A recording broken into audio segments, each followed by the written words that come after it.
Welcome back to another Film Geek video. Today I am ranking all of the new movies I've seen in the month of January 2024.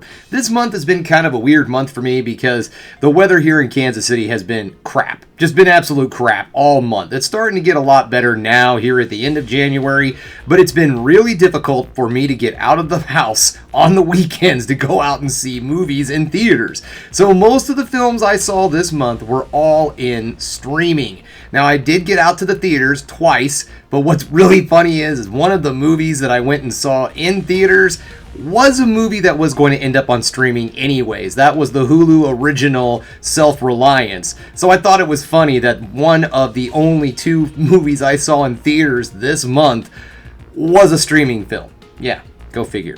Alright, also too, just real quick, I've got some announcements for the channel, some really cool stuff. So if you want to at this point, go ahead, fast forward the video to the rankings if that's what you're here to see. If you'd like to hear some announcements of some stuff that's coming to the channel, stick around. Okay, so those of you who stayed, I am really excited about this. I went ahead and decided to splurge a little bit, and I'm going to do an unboxing coming up here soon, hopefully coming up in February. I'm still waiting on the order to get here. Anyways, I went on Vinegar Syndrome's website recently, and I found a box set called The Lost Picture Show. The Lost Picture Show. It has 10 lost films, completely restored, some of which in 4K clarity. Yes, films that have been lost, never seen physical media, finally finding a home, in some cases, in 4K. Needless to say, I'm very excited about this. I don't even care what movies are on it, to be perfectly honest. I didn't even really go through the list very much. One that stuck out to me was the Las Vegas Strangler, which is a proto-slasher that came out.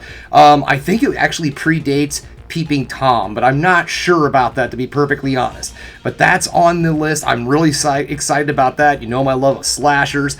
Also, Orson Welles' last film, I think it's called Violator. I'm not too sure if I got that right also. Anyways, that is also in this box set. So that is a film that is one of those, like, I can't believe that you found it kind of movies. It's been lost for a very long time. So here soon, I'm going to have in my sticky little fingers a box set of 10 lost films fully restored. And what I'm going to do after I do the unboxing video, I'm going to go through that whole box set, watch all of 10 of those films, and then do a review video for the entire box set of the films.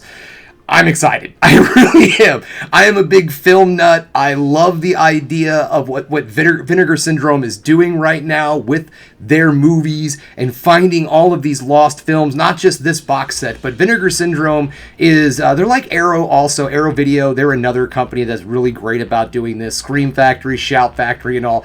But they get a hold of old movies that nobody gives a crap about except weirdos like me, and they slap them on Blu-ray, 4K, sometimes DVD. I do have some Vinegar Syndrome DVD, but mostly Blu-ray. And my God, the work they do on these is outstanding. And not only is it extremely awesome, high definition and such, great sound and all, they'll throw in documentaries, they'll throw in behind the scenes, commentaries. It's amazing what you can get out of a Vinegar Syndrome DVD/Blu-ray. But enough of me going on about that. That's all I have. That's my announcements. Those videos coming hopefully next month in February. Alright guys, well it's time for us to head over to that series of tubes known as the internet and go ahead and check out our rankings of the month of January. Welcome to the internet. Okay, now to keep things simple, I am using the good old tried and true US grading system for schools. So we have A, B, C, D, and F on the bottom. A, of course, is your top-notch, best of the best, and F is the worst. Everything in the middle is just different degrees of okay. Alright, let's get this started with the Netflix original Lift. Oh boy, if you watch my review, and by the way, I forgot to mention, I have done full reviews of all of these on my channel, so if you want to check it out, go right ahead. Alright, so Lift. Xbox. Netflix original. I watched it on my Xbox, but that doesn't make it good. I'm going to put it right there on the F. Right there on the F. This movie was just an absolute fail for me. I don't even think audiences were really enjoying this much either. The story was just muddled. It was boring. The film was boring. How do you make a crime heist boring? Well, here's a good example. Man, like I said, full review. But let me tell you guys, this movie is just not worth your time. If there's something else, check it out on Netflix. All right. In fact, I've got some on here that are much, much better. I Love You, Bro. This was the right at the beginning of the month of January. I was hit up by a independent filmmaker to check out his movie that he was sending around to the film festivals. This one is not in theaters or streaming on VOD or streaming services or anything. It's just hitting the film circuits right now, or film festival circuits right now. And that is I Love You, Bro.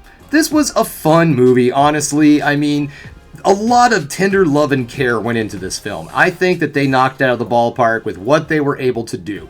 So I am going to put this right here in the B. It is fun. It was a solid film. And the fact that this is made by just people, this isn't a Hollywood film, this is a completely independent project. It's not using, I don't know the degree of the profession of the actors in the film. I don't know if they had any stage performance, anything of that sort. But honestly, everyone does a good job. It was well presented. It's a romantic comedy. It's got some decent jokes in it. It's got some decent acting. But the film does have some great casting. It's got some great charisma amongst its cast. I keep going on the cast because honestly that's where the film shines. They did a great job in this movie. Moving on to 60 Minutes. This movie was just a bare knuckle brawler film. There's not a lot of story going on here.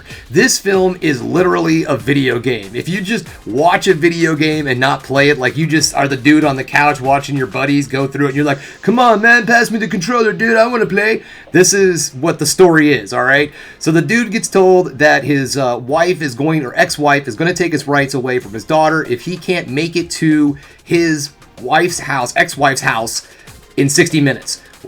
He has a big match that he has to go through. He's a fighter, right? He has to do this match, and a lot of bad dudes have money on it. He decides, I'm not doing that match. I'm going to go see my daughter. So all these bad dudes are mad because they're not getting their money, so they go chase this guy down. This is just a move from level to level to level brawler. It's fun. Pure fun. Great choreographed fight scenes.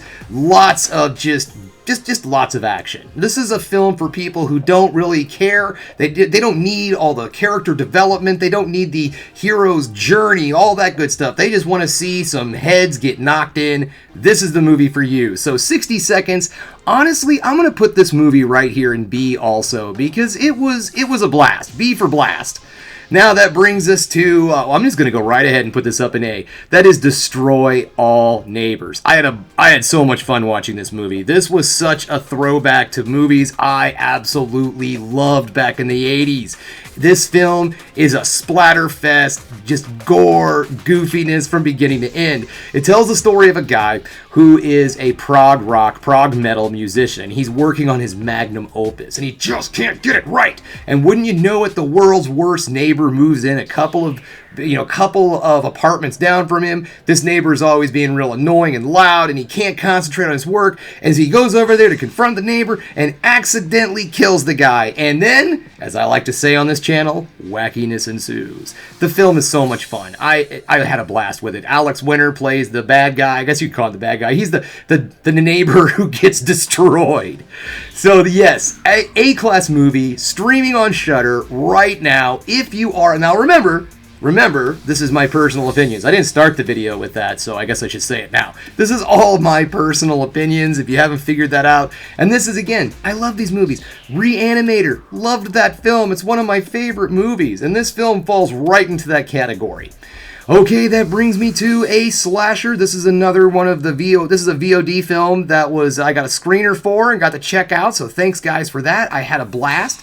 And I'm going to put that one right here in C. Again, it doesn't mean that it's bad. It just means that it was fun. This is a fun, just dirty brawl. I keep saying brawler. It's not a brawler. It's just a slasher.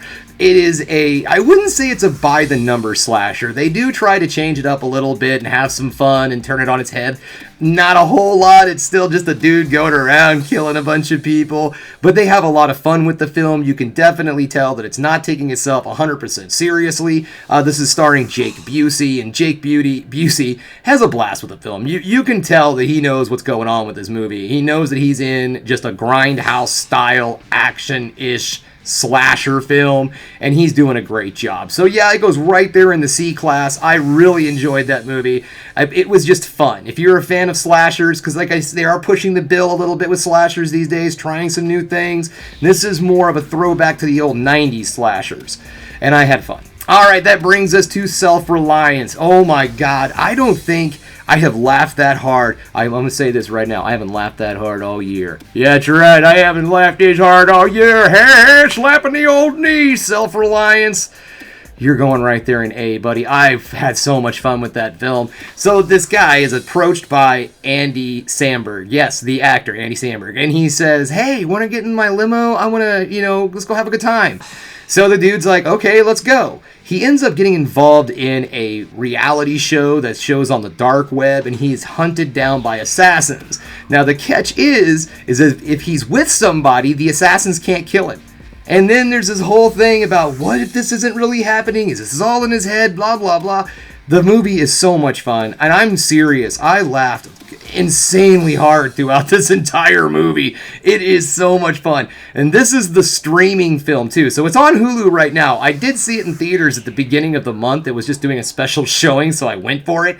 And then it ended up being the one of the two movies I saw in the theater. So it was a streaming movie, and I saw it in the theater. So I'm just that dude, I guess. Anyways, it's a fun film. Check it out. It's on Hulu right now. Self-Reliance. That brings us to Origin. Oh, man.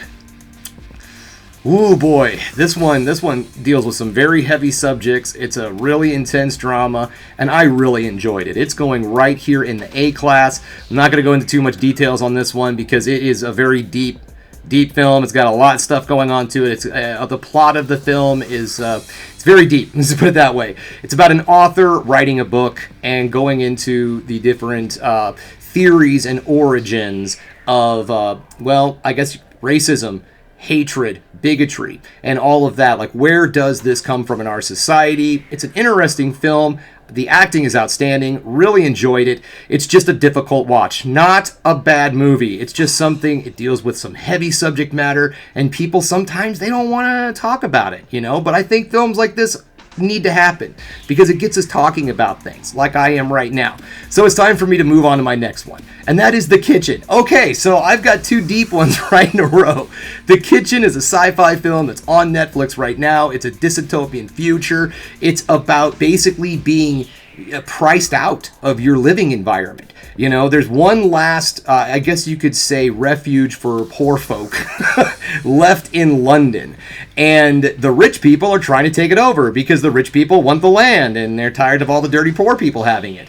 And the film is about a rebellion eventually, but it really is all the days leading up to it. And it goes even more specific, being the story between two people and their experiences right before all the craziness happens. It is a very good, very solid drama. It is a slow burn. If you're not into something that has a lot of dialogue, a lot of philosophy, things of that sort, that kind of sci-fi, probably not your bag. As I said in the video, if you're into space wizards, spaceships, and laser beams, this is not your kind of sci-fi, and that's okay. That's okay. But I thought it was amazing. So we are going to put that right up hard on A level, baby. All right, and that brings us to that was actually my final film I watched this month, and that is Badland Hunters. Now, you know what, guys? I love this film. I really did. I'm going to put it right up there in A again. I might be a big softie. That's what it looks like. But I think this is a good, blend of A-level films, don't you? I mean, I'm looking here. I got horror, I got comedy, I got drama, sci-fi, and martial arts, sci-fi, horror, I guess you could say. The Badland Hunters, I just did this review, so it probably will pop up at the end of this video because it was the last video I did, so check it out. It tells the story of South Korea. Yeah, South Korea, Seoul, and there's a massive earthquake that wipes out the city to the best of everybody's knowledge. Just completely destroys it, and in that causes a dystopian future. And the movie is about these people who are hunting down, they're hunters, and so they're hunting down someone, like kind of like a bounty basically. They're trying to find this teenage girl, and again, my old saying, wackiness ensues. I don't want to give too much away, all right? It's a fun film. Check out my review on it if you're wondering. You know, again, it's A-class in my mind. It's a super over-the-top, gory, bloody, just crazy action film with horror elements. It's just all sorts of just silly campiness. So if you really enjoy stuff like that, I have to say this is a definite solid watch. It's streaming right now on Netflix too. So, I mean, it's only going to cost you your time, so check it out. Well, there we have it, guys. There we are, the month of January in the bag. I saw 9 movies this month. I'm sure I could do better next month. I'm going to see if I could beat that number. And hopefully, if the weather's not all that terrible, I'll be able to pull it off. So far, not looking like it's going to be that bad. But God only knows. I live in the freaking Midwest. As we like to say in the Midwest, if you don't like the weather, wait a minute. Alright guys, well that's all I have for you today. Thanks again for checking out The Film Geek. If you liked what you saw here today, go ahead and subscribe to the channel, ring that bell for notifications, and give me the old thumbs up so I know you like what you're seeing. And if there's one more thing you can do, folks, that is keep watching movies. You know I'm gonna.